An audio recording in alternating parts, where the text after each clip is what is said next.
Coluna Pais e Filhos, com Ellen Cordeiro. Ellen tem vinheta e tudo agora teu quadro, olha só. Aqui. Seja bem-vinda, né? Feliz ano novo, não tínhamos nos visto com a Ellen ainda esse ano, embora já tá aí na metade, passada a metade de fevereiro, né, Mas Ellen? então, mas o que a gente tem culpa? Que esse tempo agora voa? Voa, né? E todo mundo tá apurado, todo mundo tá ocupado. A gente tava falando hoje ainda com a Norma Pereira, queridíssima Norma Pereira, ela falando sobre golpes, né? Esses golpes que todo mundo reclama, todo mundo tá sendo vítima de golpe. E às vezes a gente cai no golpe por falta de tempo. Não te falta tempo para entender que aquilo ali não veio, né, de uma fonte confiável. Sim. E aí você vai naquela pressa de querer resolver tudo e de repente você paga um boleto falso e depois só chorar, né, Ellen? Mas a Ellen, como sempre, já há alguns anos ela participa aqui do programa, já participava do Cidade ao Vivo, participa agora do Hora Extra, participava na rádio, quando tinha o programa na rádio, parceira de anos já, né? Parceria de anos já, né, Ellen? Trazendo uma coluna que fala sobre a relação pais e filhos. E hoje, para a gente marcar o retorno da coluna para esse ano de 2025, a estreia da coluna nessa nova temporada, a gente vai falar sobre o que é a especialidade da Ellen, que é a amamentação, né? E hoje a gente vai falar sobre um aspecto final da amamentação, que é o desmame, né, Ellen? Ou seja, quando é viável e possível fazer esse desmame. Então, essa nossa conversa vai se basear aqui em 3 eixos que a Ellen separou. A gente vai falar sobre a questão do que é o desmame, né? Entendendo o desmame. Depois a gente vai falar sobre como fazer o desmame de forma suave e respeitosa. E, por fim, a gente vai falar sobre os aspectos emocionais do desmame. Então, Ellen, vamos começar falando então sobre entender melhor, né, essa fase da vida da criança e da mãe, que é importantíssima, porque de certa forma ali corta-se um pequeno vínculo, né, uma parte do vínculo que existe entre a mãe e a filha ou o filho, né? É verdade, né? Primeiramente, sejam muito bem-vindos novamente ao nosso canal aqui. E desmame, tá? É o assunto top da caixinha de pergunta que eu abri no Instagram. Todo mundo querendo saber mais sobre desmame. Então, vai ser uma oportunidade para você que está passando por esse momento. E desmamar é realmente tirar o mamar, né? Que estava ali a livre demanda para o seu bebê. A gente tem ali, desde crianças que estão mamando exclusivamente no seio, até os 6 meses, outros já estão com a introdução de outros alimentos ou de uma mamadeira. Tem mães aqui que possam estar vivendo 2 anos de uma amamentação ou até mais tempo do que isso, mas independente do tempo, o que nós vamos fazer aqui é retirar o acesso do bebê ao seio materno, né? Seja ele de livre demanda ou para algumas famílias que já têm alguns horários meio que estipulados. Mães que já estão voltando para o trabalho, que já estão trabalhando e que agora precisam de ter um novo momento, né? Viver o maternar de uma outra forma que não seja vinculada com o seio. Ellen, antes de qualquer coisa, o ideal é deixar a criança tomar essa decisão? Pois então, a resposta é não, porque a criança ela não vai tomar essa decisão, tá? E tem criança que desmama sozinho? Tem. Tem criança que é tão bem resolvida que ela olha para aquela comida, ela olha para alguma outra coisa que ela tem hábitos e ela fala, a partir de agora eu não quero mais. Mas aquela história assim, eu vou esperar o meu bebê dar sinais que eu vou desmamar, isso não vai acontecer. Vai ficar grandinho e vai querer mamar. Vai ficar grandinho, 4, 5 anos, 7, vai querer mamar.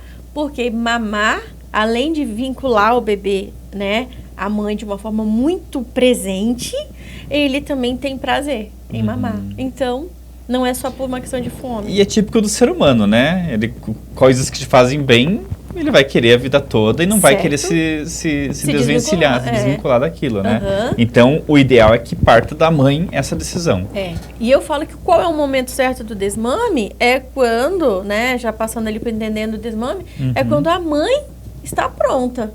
Quando a mãe chega e fala assim, eu tô pronta para viver uma relação com o meu filho que não é através do leite ou através do contato íntimo com o seio. Porque isso é importante falar, que quando a gente está falando de desmamar, retirar alguma coisa, retirar o seio, a mãe tem que estar preparada para aquilo, porque o bebê, ele vai questionar aquela ação. Por que até agora eu tinha até a hora que eu queria e agora não, né? Qual o motivo de ser não? E aí a mãe, ela precisa ser firme e explicar para esse filho: filho, você cresceu, você não precisa mais desse leitinho para crescer, para sobreviver. Agora, olha só, você cresceu. E quando a gente fala de desmame respeitoso, é isso, é você respeitar a criança, dando a atenção que ela merece. Entende? Não custa nada explicar para ele o que é que está acontecendo. Sim. E para essa criança entender. E criança entende. Tá? A criança entende e a família só precisa ser firme. Então, quando a mãe chega para mim, né, ou quem está assistindo agora, fala: nossa, eu estou preparada para esse passo, vai dar certo. Tá? Sem que seja de uma forma abrupta. Tanto é que o tema hoje é a amamentação, é desmame sem mistério. Sem mistério. Por que sem mistério? Porque muitas pessoas acham que desmamar o bebê é algo assim, surreal. Nossa, um trauma. É um trauma. Precisa ser traumático. E, na verdade, não precisa ser traumático, né? E isso nós vamos dar umas dicas aqui hoje. Legal. Então, eu acho que a primeira pergunta é o tempo ideal. Qual seria o tempo ideal de desmame, né? No caso, quanto tempo a mãe deveria dar de mamar? Se a gente for falar para o bebê, 1 ano e 8 meses. Porque até essa idade, o bebê ainda não tem uma função cerebral amadurecida para entender certas coisas. Então, se a gente for falar da fisiologia do cérebro da criança, 1 ano e 8 meses, 2 anos. Se a gente pensar em formação do sistema imunológico do bebê, 2 anos, tá? Então, eu sempre falo, se você conseguir amamentar até 2 anos, você está sendo uma mega vitoriosa, porque está conseguindo alcançar o tempo que seu bebê precisa para receber anticorpos todos os segundos que ele tiver com a boca ali. Então, a gente tem um fator imunológico muito importante no leite humano. E, a partir dessa idade, qualquer hora é hora. Porque essa criança agora, que o sistema imunológico está formado, que ela tem um intestino bem maduro, que ela já come de tudo, ela não precisa mais desse alimento para funções básicas do organismo dela. Então, a criança está totalmente pronta para 2 anos de idade. É o ideal, né, Ellen? Mas tem um número muito grande de mães que precisam com 6 meses voltar ao trabalho, né? São aquelas que pegam a licença de 6 meses, daí complica muito, né? Até tem a opção de levar a criança ali de tempos em tempos, não sei se as empresas permitem, né? A maioria acho que permitem. Mas é um problema, né? E aí, falando da volta para o trabalho, que é o que acontece com a maioria das mulheres, a gente pode regrar, a gente pode retirar a livre demanda, que é aquela criança que está em casa com a mãe, que caiu, mamou, tropeçou, mamou, tá com fome, tá com sede, mamou. Isso é retirar essa demanda. Então, essa criança com 6 meses já está se alimentando, essa criança já está comendo, ela já bebe água, olha quanta coisa ela faz. Aí a mãe pode falar: então eu vou dar mamar antes de ir pro trabalho, na hora do almoço, se ela puder ter esse tempo, e quando ela voltar para casa. Já é uma forma de ir diminuindo, né, o ritmo para desmamar de vez. Exatamente. Então, essa mulher volta para o trabalho, não necessariamente ela precisa tirar totalmente o seio da criança. Então, tem gente que fala: mas ele vai ficar o dia inteiro sem mamar, não vai estragar o leite? Não vai estragar o leite. Ficou 2 dias sem mamar, o leite vai estragar na mama? Não vai. 80% do leite ele é produzido enquanto o bebê está mamando, tá? Então, se você quer retornar para o trabalho e dar mamar 1, 2, 3 vezes, fica tranquila que está tudo bem. Isso já entra no nosso segundo tópico, que é como fazer o desmame de forma suave e respeitosa. Eu queria saber por que você usou essas duas expressões, suave e respeitosa. Então, suave porque não precisa ser aquele desmame que a mãe colou um band-aid na mama e falou: filho, machucou e agora ninguém mais toca. Daí como se ele tivesse machucado a mãe. Isso. E respeitosa porque eu vou respeitar o tempo da criança. Então, o que é respeitar o tempo da criança? Então, a criança ela se comunica com a figura principal da vida dela, que é a mãe. Então, tudo que ela quer é a mãe. E ela tem o seio para isso, né? Eu carinhosamente chamo de teta. Então, ela tem a teta lá de livre acesso. Então, quando eu chego para a criança e eu falo, bloqueei, o que acontece ali? Aquela criança, ela não está sendo respeitada. Porque ela olha para aquilo e fala: tá proibido. Né? Eu machuquei a minha mãe? Esse band-aid tá ali... Já começa os problemas para você resolver depois da terapia, né? Exatamente. Então, eu machuquei a minha mãe. E a gente nunca para pensar nisso, entendeu? É muito mais fácil chegar e fazer como? Oi, filho. Ó, você sabia que a mamãe te ama? Nossa, a mamãe te ama tanto. Olha como você cresceu. Você sabia que agora você cresceu e você não precisa mais do TT? Aí ela vai olhar pra você. Não concordo. Claro. Não. Que papo é esse? Que papo é esse?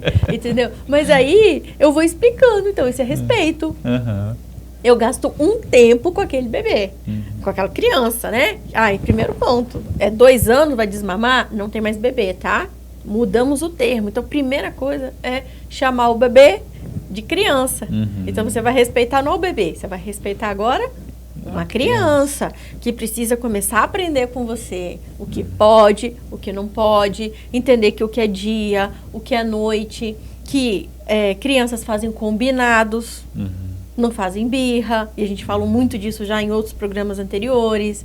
Então, o desmame, ele é respeitar a criança, ensinando a criança, acolhendo a criança, amando a criança. Entende? Então, por isso que a gente fala de uma forma suave e respeitosa. Mas tem muita mãe que deve estar ouvindo agora e deve estar falando assim, mas você não conhece meu bebê. Sempre as mães falam isso. Você não conhece, aqui não existe respeito, aqui não existe, não vai dar certo. Então, o primeiro ponto é você acreditar que você pode ensinar o seu bebê a entender o que ele deve e o que ele não deve fazer. Isso depende muito do tratamento do relacionamento ali, mãe e filho, né? Sim. O Ellen, manter o vínculo, né? Uma coisa que você coloca aqui que eu acho muito importante, quer dizer, o desmame não precisa ser uma ruptura. Não, e muito pelo contrário. Você agora vai olhar para o desmame da seguinte forma. O desmame, ele é um fortalecimento de vínculo. É como se esse aqui fosse a teta. E o bebê olhasse para você, ele olhasse para a teta. E, na verdade, agora ele vai olhar para a mãe. Ele não vai olhar para o peito dela. Ele vai olhar para a mãe. Que ela não se limita ao seio, né? Exatamente. Então, aquele relacionamento que era bom, ele tende a ficar melhor depois do desmame. Porque a mãe, ela vai criar um vínculo e vai falar, filho, a mãe te ama. Você não precisa disso mais. Agora você abraça, agora você beija, agora a gente brinca. Inclusive, uma das coisas que eu dou aqui na consultoria de desmame é o quê? Você que está passando por um desmame, mãe, e você precisa melhorar o vínculo com o seu bebê, o que você vai fazer? Você vai preparar uma caixa de brincadeiras de coordenação motora fina. O que é uma brincadeira de coordenação motora fina? É você pegar algo e colocar dentro de outro. Ó. Peguei uma caneta, coloquei no copo. Pode ser uma caneta. Pode ser um grãozinho de feijão dentro de uma pet. Só o fato da criança pegar e colocar ali, o exercício de coordenação motora fina está muito relacionado com o movimento de mamar. É a mesma área do cérebro que está acionada. Então, eu falo para a mãe, prepara uma caixa e fala assim, filho, essa caixa é só nossa. Seja pintar dentro da linha, seja um brinquedo de encaixe, um brinquedo manual que tu faz em casa com um feijãozinho e uma garrafinha de refri. Outra coisa, tem muitas brincadeiras na internet de encaixar, pega uma garrafinha e fala para o filho, enrosca. Sabe aquela coisa que você nem precisa comprar um brinquedo? Mas a partir do momento que está ali e você falar, essa caixa de sapato com o que está aqui dentro é meu e seu, isso gera vínculo. A criança vai falar, nossa, eu tenho uma coisa que é só minha e da minha mãe. Agora, Ellen, pressupõe-se, né, que a criança largou o seio, ela passa, então, a usar mamadeira, né? E se ela recusa a mamadeira? Tem gente que não usa mamadeira. Tem criança que detesta a mamadeira. Aí nós temos 2 ofertas. Uma, o copo, onde a criança ela se dá muito bem por causa do movimento da língua. Então, você pode dar um copo direto e um copo 360 graus, que às vezes esse copo já entrou na vida dessa criança lá com 6 meses. Que ele tem uma válvula e na hora que a língua bate ali, a criança ingere. Tá? Um outro detalhe, que além da forma de oferta, é que todo mundo pensa, será que depois de 2 anos, eu preciso ofertar outro tipo de leite? Não necessariamente. A criança pode comer um queijo, a criança pode ter fontes de cálcio diferentes de um leite que até agora ela não tomou. Porque às vezes ela não aceita. Ela olha para aquele leite e fala assim, tá trocando, né? Tu tá trocando esse por esse, eu não quero. Então é uma forma de manifestar da criança. O descontentamento O dela, descontentamento. né? Aí a gente tem a questão desses, justamente que a gente já caminha para a questão dos aspectos emocionais, quer dizer, é tudo emoção, na verdade, Tudo. no fim das contas é tudo emoção, né? Tudo emoção, é vínculo. É trabalhar essa emoção, porque às vezes ele já nem quer mais o leite, mas é pelo vínculo que ele quer mamar no seio da mãe, né? Sim, e mesmo porque hoje a gente tem uma tecnologia que está na nossa mão o tempo todo. Seja um iPad, seja um celular. Então você está lá com o seu bebê, muitas vezes essa mulher está dando mamar, e o que está acontecendo? Ela está com o olho no celular.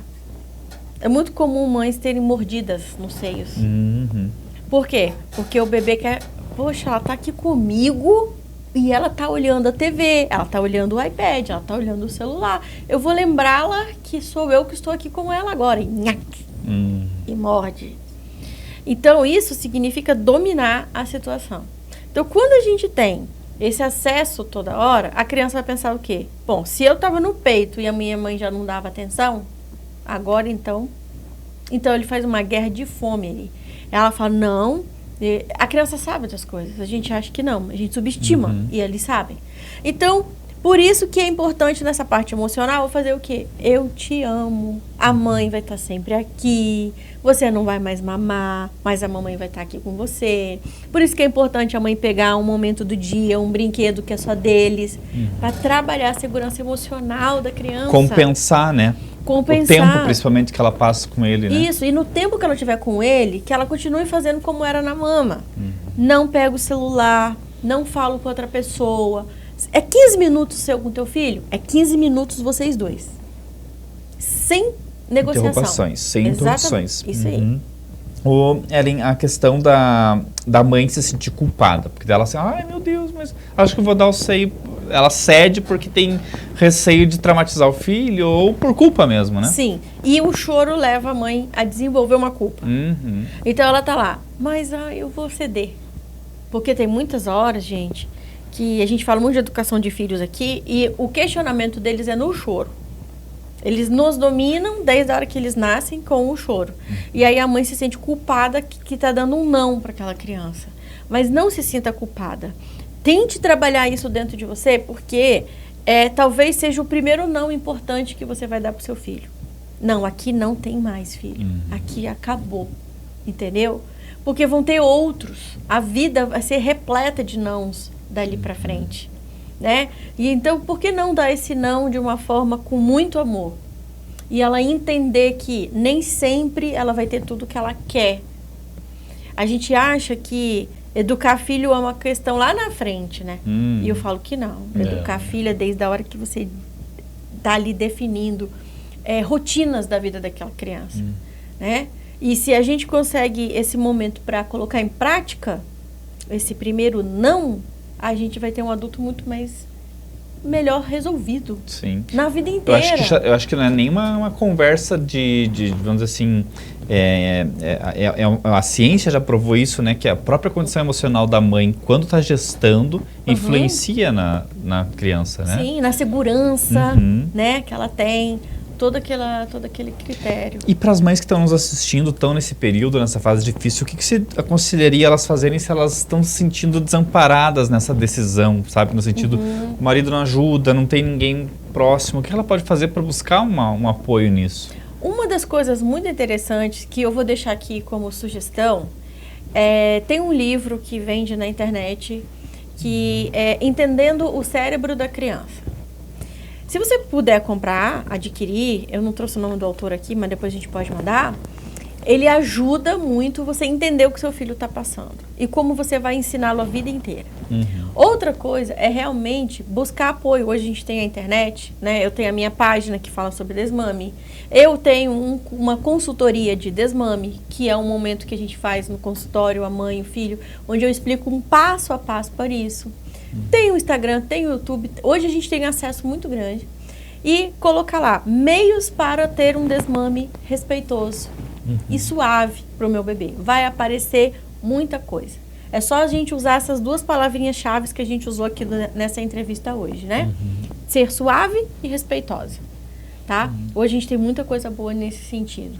Graças a Deus, né? Porque por muito tempo as mulheres ficaram muito desorientadas nesse sentido, principalmente as mães de primeira viagem que não tem, às vezes, a mãe ou a sogra para acompanhar, né, para ajudar ali nesse processo, né? Eu achei legal também que você falar, Ellen, sobre o certo e o errado, que não existe exatamente um certo e errado nessa história, né? Não existe. Existe aquilo que está acessível para você, mulher, né? Que está ali amamentando. A mãe sempre faz o melhor dela, né? Não que seja necessariamente o que aquela criança precisa, né? Isso. Nós, filhos, é que a gente fala assim, minha mãe tá fazendo tudo errado, né? E a gente cobra muito dos pais, né? Achando que eles têm que ser seres perfeitos, mas nós não somos perfeitos. Exatamente. Né? Então, esse certo e errado vem muito daquela figura de julgamento, né? Mas eu gosto muito da figura do acolhimento, né? Então, tipo, acolher você que tá aí agora, prestando atenção, né? Entendendo que você não tá fazendo mal pro seu bebê. Muitas mães se sentem culpadas, será que eu estou fazendo certo? Eu queria mamar até 2 anos, mas o meu trabalho não me permite, o meu filho não dorme à noite. Poxa, eu vou ter que desmamar, será que está certo? Será que está errado?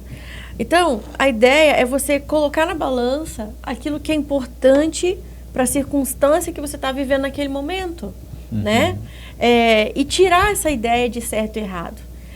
Nós precisamos de um maternar mais leve, né? E entendendo o motivo da nossa tomada de decisão.